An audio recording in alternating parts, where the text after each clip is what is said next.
जय गुरुजी, शुक्राना गुरुजी। आज हम शिव महापुराण का दूसरा अध्याय पढ़ने जा रहे हैं, जिसमें शिव महापुराण की महिमा और संहिताओं का भेद बताया है। जय गुरुजी, शुक्राना गुरुजी। ओम नमः शिवाय, शिव जी सदा सहाय। ओम नमः शिवाय, गुरुजी सदा सहाय। ओम नमः शिवाय, शिव जी सदा सहाय। ओम नमः शिवाय, गुरुजी सदा सहाय। जय गुरुजी, शुक्राना गुरुजी। दूसरा अध्याय। सूत जी बोले, हे मुनीश्वरों, आपने त्रिलोक हितकारी बड़ा अच्छा प्रश्न किया है। मैं आप लोगों की ऐसी रुचि देखकर श्री गुरुजी का स्मरण करके जो कहता हूँ उसे आदर से सुनिए। सूत जी उन मुनिवरों से कह रहे हैं कि आपने यह त्रिलोक के हितकारी बहुत अच्छा प्रश्न किया है, जो मैं आप लोगों की ऐसी रुचि देखकर मुझे बड़ी अति प्रसन्नता हो रही है, और मैं गुरुजी का स्मरण करके आपसे कहता हूँ। कलयुग के पापों का नाश करने वाला परमार्थक शिव महापुराण ग्रंथ नामक ग्रंथ सब ग्रंथों से उत्तम है। वेदांत अनुसार काव्य सर्वस्व है, जिसके पढ़ने और सुनने से मनुष्य सर्वोत्तम शिव गति को प्राप्त होता है। वो कह रहे हैं इस ग्रंथ को पढ़ने से और सुनने मात्र से ही मनुष्य शिव गति को शिव को प्राप्त होता है। जब तक इस ग्रंथ का उदय नहीं हुआ है, तब तक इस कलयुग में ब्रह्म हत्या आदि का पाप फैल रहे हैं। शास्त्रों के झगड़े, नाना प्रकार के उत्पात हो रहे हैं।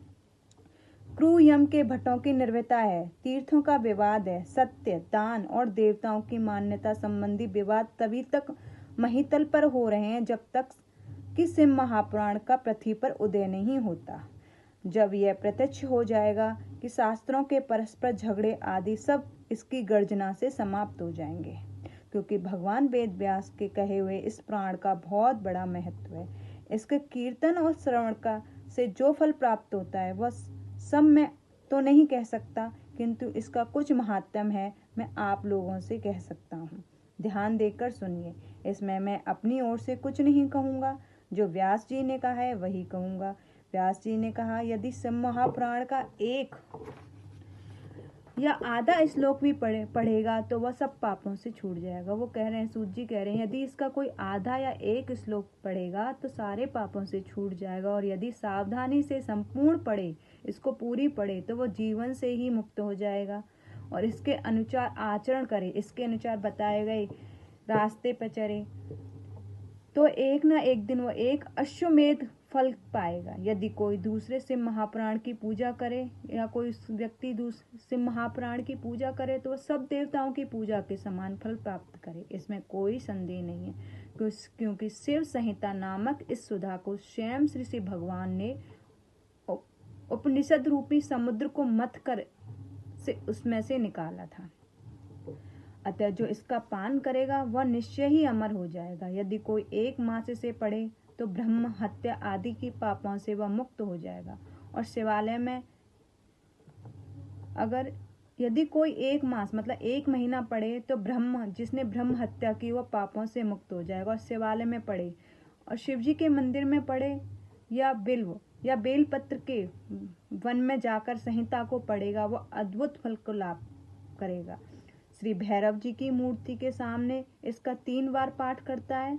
अगर कोई भैरव जी की मूर्ति के सामने इसका 3 बार पाठ करता है तो उसके सभी मनोकामनाएं पूर्ण होंगी। यदि चतुर्थी के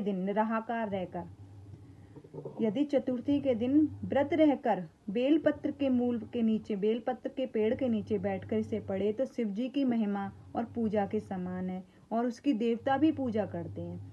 इसमें शिव जी के दिए हुए अर्थ, धर्म, काम और मोक्ष चारों पदार्थों का विवेचन और उनकी प्राप्ति के उपाय तथा शिव जी की लीला, विज्ञान सब कुछ निहित है। अतः यह सब प्रकार आदरणीय है।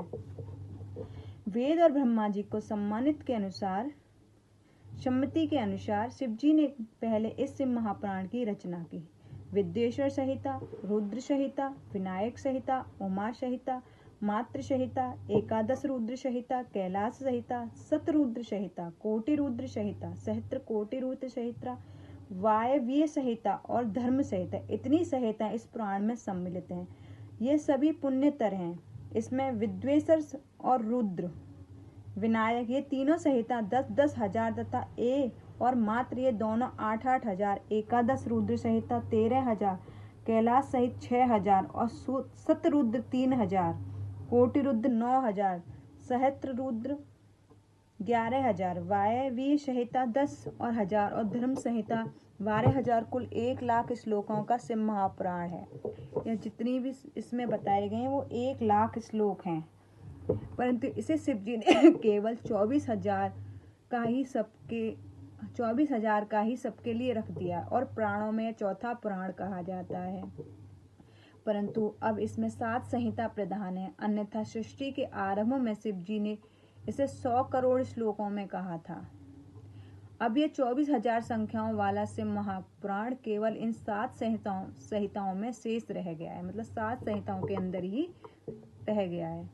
यथा विद्वेश्वर संहिता, रुद्र संहिता, शतरुद्र संहिता, श्री कोटि रुद्र संहिता, श्री उमा संहिता, कैलाश संहिता और वायवी संहिता। जो इस सप्त संहिता का युक्त शिव महापुराण के आदर सहित पढ़ेगा वह जीवन से मुक्त हो जाएगा। यह सब महापुराणों का तिलक और सब जीवों का कल्याण दाता है।